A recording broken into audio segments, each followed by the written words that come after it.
Il peut arriver que l'on devienne un jour propriétaire d'un bien en indivision, que l'on ait acheté à deux parce que l'on souhaitait vivre ensemble, ou que l'on soit héritier au même titre que plusieurs autres d'un bien immobilier. On se trouve alors confronté au plaisir des prises de décision collégiales.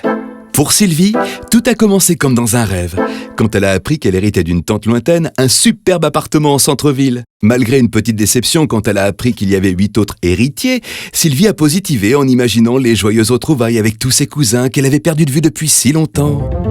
C'est pendant la réunion que Sylvie a eu un peu plus de mal à positiver. Parce qu'après les embrassades, l'indivision a divisé tout le monde. Il y a ceux qui voulaient vendre tout, ceux qui voulaient tout conserver, ceux qui proposaient un prix pour racheter des parts, ceux qui voulaient s'opposer aux travaux prévus par la prochaine AG, ceux qui disaient que c'était incontournable, ceux qui s'interrogeaient sur le partage des charges à venir, ceux qui voulaient mettre en location, ceux qui proposaient de s'en occuper mais qui souhaitaient une petite compensation, et puis ceux qui ont décidé que si ça se passait comme ça, ils s'opposeraient à tout. Bref, un cauchemar. En sortant de la réunion, Sylvie est allée faire une séance de méditation transcendantale, sans grand résultat.